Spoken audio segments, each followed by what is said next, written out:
अस्सलाम वालेकुम दोस्तों, वेलकम टू डेट सीख। दोस्तों, आज के इस वीडियो में हम रिवर्स इंजीनियरिंग का चैलेंज नंबर 2 करेंगे और हर वीडियो में मैं आपको अलग अलग टूल यूज़ करके दिखाऊंगा, अलग अलग टेक्निक दिखाऊंगा, अलग अलग जो है क्रैक्डमी हम इस्तेमाल करेंगे, अलग अलग कंसेप्ट होंगे हर वीडियो में। जितने वीडियो आने वाले आप देखेंगे आने वाले दिनों में, वो सब अलग अलग होंगे। तो यहाँ पर अगर आप गौर करेंगे, ये कल का एक वीडियो था रिवर्स इंजीनियरिंग का, 21 मिनट का था और फर्स्ट चैलेंज था ये हमारा, जिसमें हमने स्मार्ट असेंबली को अनपैक किया था और चैलेंज को कंप्लीट किया था। इसके व्यूज़ देखें, 700 भी नहीं है, पूरा एक दिन हो गया है। ऐसे वीडियोस पर लोग इंटरेस्ट नहीं लेते हैं। लोगों को ऐसी चीज़ें पहली बात है समझ नहीं आती। दूसरी बात यहाँ पर यह है कि वो समझते हैं कि ऐसे वीडियो किसी काम के नहीं होते हैं, उनमें कोई नॉलेज नहीं होता है, उनको लगता है कि ये कोई हैकिंग नहीं होती है। तो इसीलिए हम ऐसे टॉपिक्स को अक्सर स्किप कर देते हैं, कभी बताते नहीं हैं चैनल वगैरह पर। हमेशा कोर्सेज, इनके अलग से कोर्सेज बनाते हैं और वहाँ पर सेल करते हैं, क्योंकि लोग इंटरेस्ट नहीं लेते। अगर आप यहाँ पर इतनी सारी मेहनत करके कोई वीडियो बनाते हैं 30 मिनट का, 40 मिनट का, 25 मिनट का, तो लोग उस पर इंटरेस्ट नहीं लेते हैं। अगर आप इस वीडियो को खोल कर देखेंगे तो इस वीडियो के अंदर ऑलमोस्ट आपको 10 से 12 चीज़ों के बारे में बताया गया है, उससे भी ज़्यादा। अलग अलग टूल आपको दिखाए गए हैं, अलग अलग डीऑब्जेक्टर आपको दिखाए गए हैं, पैकर दिखाए गए हैं, बहुत सारी चीज़ें आपको करके दिखाई गई है। बहुत ज़्यादा नॉलेज है इसके अंदर, सिर्फ एक ही वीडियो के अंदर। लेकिन इंटरेस्ट ना लेने की वजह से इसके व्यूज़ आप देखें और इनके व्यूज़ आप देखें, क्योंकि ये जो चीज़ें होती हैं, लोग हमेशा जुगाड़ चाहते हैं कि जुगाड़ से हमारा काम हो सके, कोई टूल हमें मिल जाए, वहाँ से कुछ हैक हो सके। उनको एक्चुअल में पता ही नहीं है कि जो है हैकिंग होती क्या है। मैं आपको गारंटी दे सकता हूँ, दुनिया में जितने भी हैकिंग सीखने वाले लोग हैं या जितने भी लोग अभी तक हैकिंग सीख रहे हैं, उनको एक्चुअल में नहीं पता हैकिंग क्या होता है। उनको लगता है हैकिंग का मतलब ये है कि आप मूवीज़ वगैरह में जो CGI टेक्नोलॉजी होती है, जहाँ पर वो कीबोर्ड पर टक टक कर रहे होते हैं, उनको लगता है हैकिंग ये होती है। हैकिंग क्या होती है वो अभी तक जानते भी नहीं है। हमने रिवर्स इंजीनियरिंग पर 3 बड़े बड़े कोर्सेज बना रखे हैं प्रैक्टिकल, जिनमें सब कुछ हमने इंक्लूडेड किया हुआ है। हमारे ऑफिशियल वेबसाइट पर आपको मिल जाएंगे, वेबसाइट का लिंक नीचे डिस्क्रिप्शन में आपको मिल जाएगा। और लास्ट में मैं आपको ये बोल दूं कि प्लीज़ हमारे टेलीग्राम के ग्रुप और हमारे टेलीग्राम के चैनल को ज़रूर ज्वाइन करें। उन दोनों का लिंक नीचे डिस्क्रिप्शन में आपको मिलेगा और कमेंट सेक्शन में भी आपको मिलेगा। उसको ज्वाइन करने का ये फ़ायदा होगा, जितने भी अपडेट होंगे या जितने भी फ्री टूल वगैरह होंगे जो हम क्रैक करते हैं, हम वहीं पर आपको दे सकते हैं। अगर आप वो ज्वाइन नहीं करेंगे तो आप कभी भी हमारे चीज़ों से रिलेटेड अपडेटेड नहीं रहेंगे। प्लीज़ टेलीग्राम के ग्रुप और चैनल को ज्वाइन करें, जितना हो सके उन लिंक को आगे शेयर करें। आप लोग नहीं करते हैं, फ़ायदा तो आप लोग लेते हैं लेकिन मज़ा नहीं आता। 6-7 सालों में हम काम कर रहे हैं, कोई ऐसा वो हमें नहीं मिला जो हमने चाहा। खैर, अब यहाँ पर बात करते हैं कि हमारे पास एक नया चैलेंज है, एडवांस क्रैक्ड बाय रैम्बो, जिसने इसको बनाया है। और ये अभी तक मैंने चेक नहीं किया। मैं जितने भी ऐसी चीज़ें डाउनलोड करता हूँ, फर्स्ट टाइम मैं उसके ऊपर वीडियो बनाता हूँ, उससे पहले मैं उनको चेक नहीं करता। तो सबसे पहले इसके अंदर 2 किस्म के मोड दिए गए हैं। अब इन चीज़ों को करके दिखाने का मकसद मेरा क्या है, ये सेम वही चीज़ें हैं जो सॉफ्टवेयर में इस्तेमाल होती हैं। जो सॉफ्टवेयर में जो की सेक्शन होता है, सीरियल की सेक्शन होता है, ये सब यही चीज़ें होती हैं। यहाँ पर इनका इस्तेमाल मैं इसीलिए करता हूँ कि कोई सॉफ्टवेयर को मैं आपको क्रैक करके नहीं दिखा सकता लाइव। उसका रीज़न ये है कि अगर मैं किसी भी सॉफ्टवेयर को पिक करके आपको लाइव क्रैक करके दिखाऊंगा तो दूसरे दिन यूट्यूब उस वीडियो को डिलीट कर देगा, क्योंकि आप किसी भी कंपनी के सॉफ्टवेयर को इस तरीके से वीडियो में लाइव क्रैक करके यूट्यूब पर नहीं दिखा सकते, चाहे वो कोई भी सॉफ्टवेयर हो। वो किसी न किसी कंपनी या डेवलपर का होता है, ठीक है, उसको आप ऐसे नहीं कर सकते। ये जो चीज़ें होती हैं, ये बनाए गए हैं कि रिवर्स इंजीनियरिंग की टेक्निक को सीखने के लिए, अपने स्किल को डेवलप करने के लिए इनको अलग से बनाया जाता है। जैसे कल भी मैंने आपको एक करके दिखाया था। तो इसमें 2 किस्म के मोड दिए गए हैं। पहला इजी मोड है, इजी मोड को ट्राई करते हैं। यहाँ पर यूजर नेम मांगता है और यहाँ पर कुछ पासवर्ड मांगता है। अगर यूजर नेम और पासवर्ड सही हुआ, जिस तरीके से सॉफ्टवेयर में होता है सीरियल की और पासवर्ड वगैरह वगैरह, अगर वो सही होगा तो सॉफ्टवेयर ओपन हो जाएगा, आपका जो है सॉफ्टवेयर फुल वर्जन हो जाएगा। अगर गलत होगा तो आपको रॉन्ग पासवर्ड शो करेगा, जिस तरीके से ये यहाँ पर शो कर रहा है रॉन्ग पासवर्ड, ठीक है जी। तो उसके बाद अगर हम दूसरे मोड पर जाएंगे, यहाँ पर भी सेम वही चीज होगा और यहाँ पर ये करेक्ट यूजर नेम मांगेगा। आपको करेक्ट यूजर नेम ही डालना है इसके अंदर, नंबर 2 हार्ड वाले मोड पर, यानी वही यूजर नेम डालना है जो डेवलपर ने दिया है। वहां पर क्या हुआ कि हमने यूजर नेम और पासवर्ड डाला तो उसने इनपुट में लिया, बाद में उसने बोला रॉन्ग पासवर्ड। लेकिन यहाँ पर ऐसा कोई सीन नहीं है, यहाँ पर सिर्फ आपको करेक्ट ही डालना है। तो यहाँ पर अगर आप कुछ भी डालेंगे तो ये लेगा नहीं। तो ये इसका जो है फ्लो चार्ट था जो मैंने आपको समझाया कि किस तरीके से ये काम करता है। किसी भी सॉफ्टवेयर को क्रैक करने से पहले आपको ये बात पता होनी चाहिए कि सॉफ्टवेयर कहाँ से शुरू होता है, उसके अंदर कितने मेन्यूज का यूज होता है और कितने मेन्यूज का यूज किया गया है, उसका सीरियल की का सेक्शन कौन सा है, वो ऑनलाइन है कि ऑफलाइन है। इन सारी चीजों के बारे में आपको प्रॉपर नॉलेज होना चाहिए। ऐसा ही नहीं है कि आपने किसी भी सॉफ्टवेयर को इस तरीके से क्रैक किया। कोई भी सॉफ्टवेयर एक ही तरीके से क्रैक नहीं होता। हर सॉफ्टवेयर का पैकर अलग होता है, उसको क्रैक करने का तरीका भी अलग होता है। जैसे कि कल आपने देखा, कल की वीडियो में अगर आपने नहीं देखा तो इस वीडियो को देखें, उसमें बहुत नॉलेज है। कल के वीडियो में ये बहुत एक्सपेंसिव चीजें होती हैं जो मैं आपको फ्री में बता रहा हूं। लोग इन्हीं चीजों को करके करोड़ों रुपया कमाते हैं। एक सॉफ्टवेयर को क्रैक करते हैं 3 से 4-5 लाख कमाते हैं रीसेल करके। क्योंकि मैं जानता हूं, मैं इसी फील्ड में हूं 16 सालों से। तो ये चीजों को कभी इतने हल्के में मत लेना। तो यहां पर मैं आपको इसको क्रैक करके बताऊंगा कि इसको किस तरीके से क्रैक करते हैं। पहली तो बात है कि ये ऑफलाइन सॉफ्टवेयर है, मुझे पता है, क्योंकि ये सीएमडी पर चलता है और इतना खास इसमें और कोई डीएलएल वगैरह का इस्तेमाल, एक्स्ट्रा लाइब्रेरीज का इस्तेमाल नहीं किया गया है। ये सिंपल सा एक सीएमडी यानी कंसोल एप्लीकेशन है विंडोज का। लेकिन ये किस लैंग्वेज में बनाया गया है, ये सबसे पहले जानना जरूरी है। तो उसके लिए हम क्या करेंगे कि पैकेट डिटेक्टर का इस्तेमाल करके देखेंगे कि ये किस लैंग्वेज में बनाया गया है और क्या पॉसिबिलिटीज हैं इसकी। ओके, तो ये बता रहा है कि ये बोर्डलैंड लैंग्वेज है और उसके अंदर इसको बनाया गया है। और ये कोई पैक्ड नहीं है, ये पैक्ड नहीं है। इसको आप ओली डीबग या डीबगर वगैरह से, डीबगर से आप इसको क्रैक कर सकते हो, जो पैकर हमारी मदद कर रहा है पैकर के अकॉर्डिंग। लेकिन इसको अब मैंने कल के वीडियो में भी मैंने आपको बोला था कि पैकर हमेशा सही रिजल्ट आपको प्रोवाइड नहीं करता। अगर उसने सही रिजल्ट प्रोवाइड किया तो बाय चांस, तो फिर वो आपका लक है। लेकिन हमेशा वो ये प्रोवाइड नहीं करता ये किस लैंग्वेज में इसको बनाया गया है। क्योंकि अक्सर डेवलपर क्या करता है कि कुछ ऐसे पैकर का यूज करता है, ऑब्जिकेटर का यूज करता है कि वो आपको कंफ्यूज कर देता है। आपको पता ही नहीं चलता कि ये किस लैंग्वेज में बनाया गया है और इसका पैकर कौन सा है। इतना वो कंफ्यूज कर देता है आपको, जैसे यहां पर हम कंफ्यूज हो रहे हैं। तो इसको मजीद समझने के लिए हम क्या करेंगे, पीई स्टूडियो का यूज करेंगे। पीई स्टूडियो एक मालवेयर एनालाइज टूल है। इससे अक्सर आप मालवेयर वगैरह के डिटेल्स को निकाल सकते हैं। ये आपकी मदद करता है और इसके अंदर बहुत सारे फंक्शंस का इस्तेमाल होता है। तो हम क्या करेंगे, इसको ड्रैग एंड ड्रॉप करेंगे पीई स्टूडियो के अंदर। तो पीई स्टूडियो में अगर आप गौर से देखेंगे तो यहां पर आपको बहुत सारे इन्फॉर्मेशन इस फाइल के बारे में मिलेंगे। जो पर्टिकुलर फाइल है आपका, जो EXE आपका फाइल है, असल में ये मैंने आपको पहले भी बोला था कि रिवर्स इंजीनियर और मालवेयर एनालाइज ये बहुत बड़े टॉपिक होते हैं, बहुत बड़े टॉपिक होते हैं हैकिंग में। अगर हैकिंग आपको सीखने आप जाओगे, अगर ये दोनों चीजें आपको नहीं आती तो समझ लीजिए कि हैकिंग आपको आती नहीं है। तो यहाँ पर ये जो मालवेयर एनालाइज का जो टूल है, यहाँ पर अगर आप देखेंगे तो इस फाइल के MD5 हैशेज हैं, ठीक है, जिससे ये फाइल आइडेंटिफाई हो सकता है। और उसके बाद अगर आप मजीद नीचे जाएंगे तो यहाँ पर भी सिग्नेचर देखें क्या शो कर रहा है फाइल का, जो यहाँ पर ये शो कर रहा है। यानी कि ये हमें ये बताने की कोशिश कर रहा है कि ये बोर्डलैंड ये एक लैंग्वेज होता है बोर्डलैंड, उसके अंदर इसको बनाया गया है और सिग्नेचर उसका वही शो कर रहा है। और फाइल टाइप क्या है, एग्जीक्यूटेबल है। वो हम जानते हैं कि EXE फाइल है, EXE को एग्जीक्यूटेबल बोलते हैं। और CPU क्या है, 32 बिट है। ये 32 बिट वाला फाइल है या 64 बिट वाला, ये 32 बिट वाला फाइल है। सब सिस्टम GUI है। ये कुछ यूजफुल इन्फॉर्मेशन थे। और अगर आप मजीद नीचे जाएंगे तो आपको इसके बारे में और भी बहुत सारे इन्फॉर्मेशन मिलेंगे।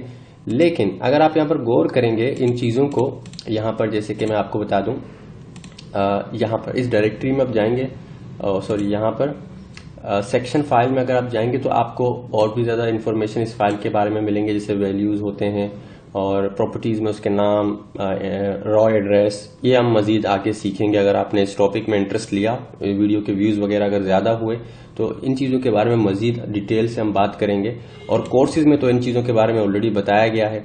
बाकी यहाँ पर लाइब्रेरीज में ये बता रहा है कि किन किन लाइब्रेरीज का यूज़ किया गया है। विंडोज शेल कमांड DLL का इस्तेमाल किया गया है। Windows net base API client का इस्तेमाल किया है, जो कर्नल 32.dll होता है। ये विंडोज की लाइब्रेरीज होते हैं जो कि हर सॉफ्टवेयर अपने अपने अकॉर्डिंग इस्तेमाल करता है। वो डिपेंड करता है कि उसमें क्या क्या दिया गया है। तो यहाँ पर अगर आप जाएंगे फंक्शंस में तो यहाँ पर आपको बहुत सारे फंक्शंस मिलेंगे, जैसे कि get version, local free, get, ये वो फंक्शंस होते हैं सॉफ्टवेयर के अंदर। एग्जिट प्रोसेस, राइट फाइल, ठीक है, मैसेज बॉक्स जो होता है सॉफ्टवेयर का, ये वो फंक्शंस हैं जो इस फाइल के अंदर यूज किए गए हैं, ठीक है। यहाँ पर आप देख सकते हो। और उसके बाद अगर आप नीचे जाएंगे तो आपको कुछ स्ट्रिंग्स मिलेंगे, स्ट्रिंग्स जो बहुत ही जरूरी है। ये क्या करता है स्ट्रिंग पहली तो बात है, हर सॉफ्टवेयर में ये सबसे जरूरी पार्ट होता है। स्ट्रिंग में अगर आप जाएंगे तो यहां पर आप एक चीज को गौर करें, कन्फ्यूजर का यूज किया गया है। अब बॉर्डलैंड में कन्फ्यूजर का क्यों यूज किया गया है? कन्फ्यूजर एक ओपन सोर्स प्रोजेक्ट है, पैकर है, जो आपको गेटअप के अंदर मिलता है। ये एक ओपन सोर्स प्रोजेक्ट होता है जो गेटअप के अंदर आपको मिलता है। जो डॉटनेट के जो फाइल्स होते हैं, डॉटनेट यानी C# और विजुअल बेसिक के जो प्रोग्राम्स होते हैं, उनको ये ऑब्जिकेट कर देता है कन्फ्यूजर एक ओपन सोर्स पैकर होता है। जैसे मैंने कल के वीडियो में बहुत सारे पैकर के बारे में आपसे बात की थी। ये कन्फ्यूजर का यहाँ क्यों यूज हो रहा है, जबकि ये अगर एक बॉर्डलैंड का फाइल है, बॉर्डलैंड कन्फ्यूजर को सपोर्ट नहीं करता, वो उसके पैकर्स अलग होते हैं। तो यहां पर हमें गुमराह करने के लिए, हमें मिसलीड करने के लिए इसके सिग्नेचर को डॉटनेट से चेंज करके नेगेटिव में कर दिया, यानी कि हमें कंफ्यूज करने के लिए। तो यहां पर हमें इस बात का पता चल गया कि यहां पर कंफ्यूजर का इस फाइल के अंदर यूज हो रहा है, यानी कंफ्यूजर से ये पैक्ड हुआ ये फाइल। तो यहां पर कंफ्यूजर आ चुका है, ठीक है। और आप अगर ये जो बाकी जो इन्फॉर्मेशन है वो आप यहाँ पर ऑब्जिकेटेड देख सकते हैं, ये हम नहीं पढ़ सकते, अनरीडेबल फॉर्म में है। ऑफ कोर्स जब पैकर लगेगा तो यही हाल होगा फाइल का, जो कल के वीडियो में भी मैंने अच्छी तरीके से आपको गाइड किया था। तो यहाँ पर एक चीज का तो वाजे हो गया कि ये बॉर्डलैंड का नहीं है, यहाँ पर कंफ्यूज किया गया है, हमें कंफ्यूजर से कंफ्यूज किया गया है, ठीक है। हो सकता है कि ये कोई मोडेड कंफ्यूजर हो। कंफ्यूजर 2-3 किस्म के होते हैं, कुछ मोडेड होते हैं, कुछ ओपन सोर्स जो होता है वो प्लेन, वो आप डाउनलोड करके यूज कर सकते हो। तो यहां पर चंद चीजों का हमें पता चल गया, और ये भी पता चल गया कि ये डॉटनेट का फाइल है, ये कोई बॉर्डलैंड वगैरह नहीं है, ठीक है। यहां पर आप इन सारे इंफॉर्मेशन के अकॉर्डिंग इस चीज को देख सकते हैं। तो अब बात आती है कि इसको कैसे क्रैक करें अगर ये डॉटनेट का फाइल है। तो देखिए, पहली बात तो ये है कि आप इसको डायरेक्ट DNS स्पाई पे लोड नहीं कर पाएंगे। अगर इसका सिग्नेचर चेंज करके या फिर इसको इस तरीके से बनाया गया है तो DNS स्पाई में अगर आप इसको लोड करेंगे तो कुछ भी शो नहीं करेगा। ये C++ और C के प्रोग्राम्स को अगर आप DNS स्पाई में लोड करेंगे तो कुछ भी आपको नहीं मिलेगा।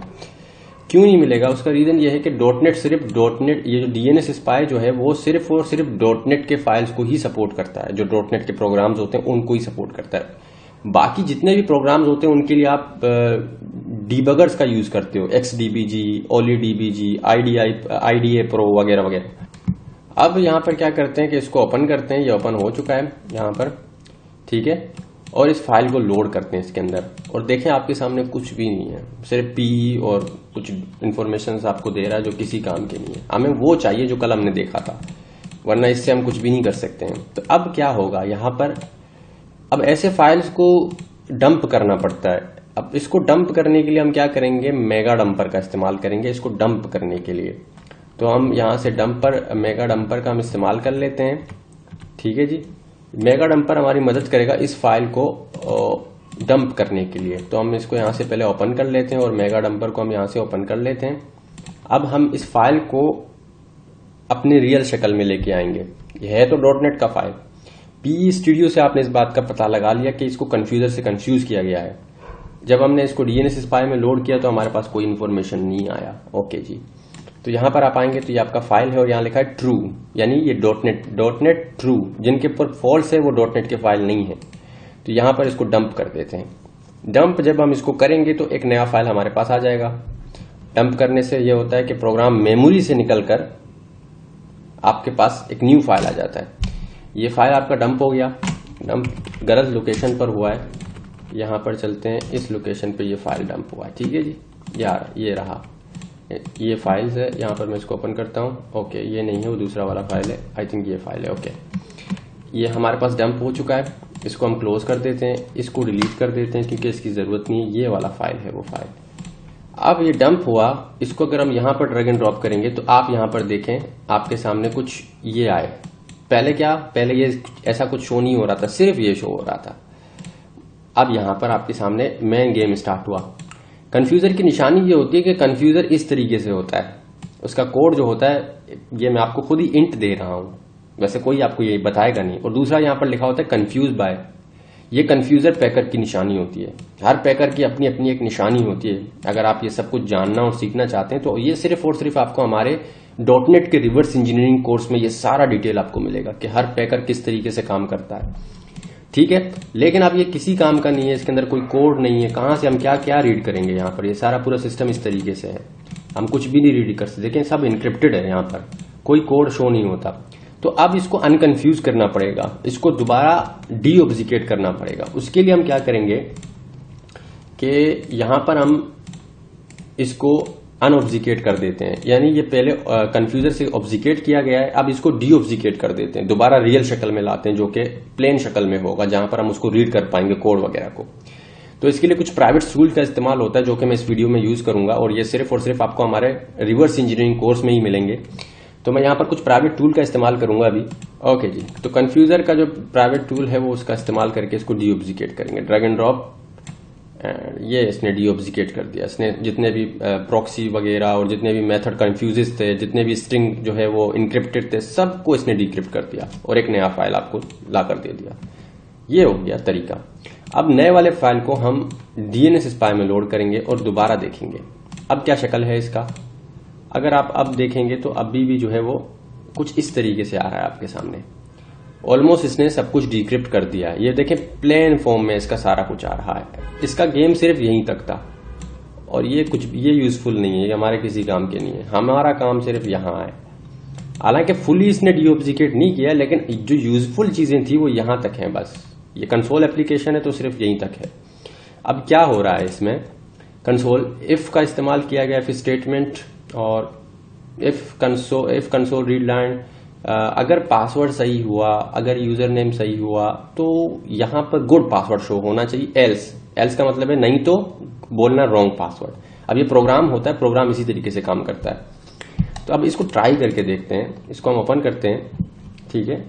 नंबर 1 को चूज करते हैं, इजी वाले को, और यहां पर हम टाइप करते हैं, यानी कि यूजर नेम की जगह पर आप कुछ भी टाइप कर सकते हैं। यूजर नेम डेडसेक टाइप किया, पासवर्ड क्या टाइप करना है, 0238274 गुड पासवर्ड। देखें, यानी कि ये पासवर्ड आपने इस सॉफ्टवेयर को यानी बाईपास कर दिया, उसकी की को बाईपास कर दिया। इसी तरीके से ये देखें, अगर इसमें मैं कोई गलत पासवर्ड टाइप करता तो ये जंप करके यहां पर आ जाता रॉन्ग पासवर्ड।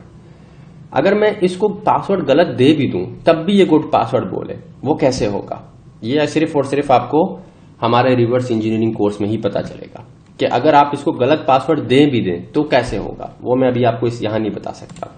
फिर इसका जो है वो दूसरा स्टेप आ जाता है कि दूसरा यानी हार्ड वाला फॉर्म। पहला तो इजी वाला फॉर्म था, दूसरे फॉर्म में इसमें यूजर नेम आपको देना है। इसने देखें यहां पर यूजर नेम को मेंशन किया हुआ है, if console dot read line admin, अगर एडमिन हुआ, console dot right line wrong user name, अगर गलत हुआ तो रॉन्ग यूजर नेम बोलना, वन एडमिन ही डालना है। आपने देखा कि जब हमने 2 पर क्लिक किया और यहां पर कुछ भी टाइप किया तो ये नहीं ले रहा था। क्यों नहीं ले रहा था? क्योंकि यहां पर आपको एडमिन ही डालना है। ये एडमिन डालेंगे तो जंप करेगा, नीचे जाएगा, वरना नहीं जाएगा।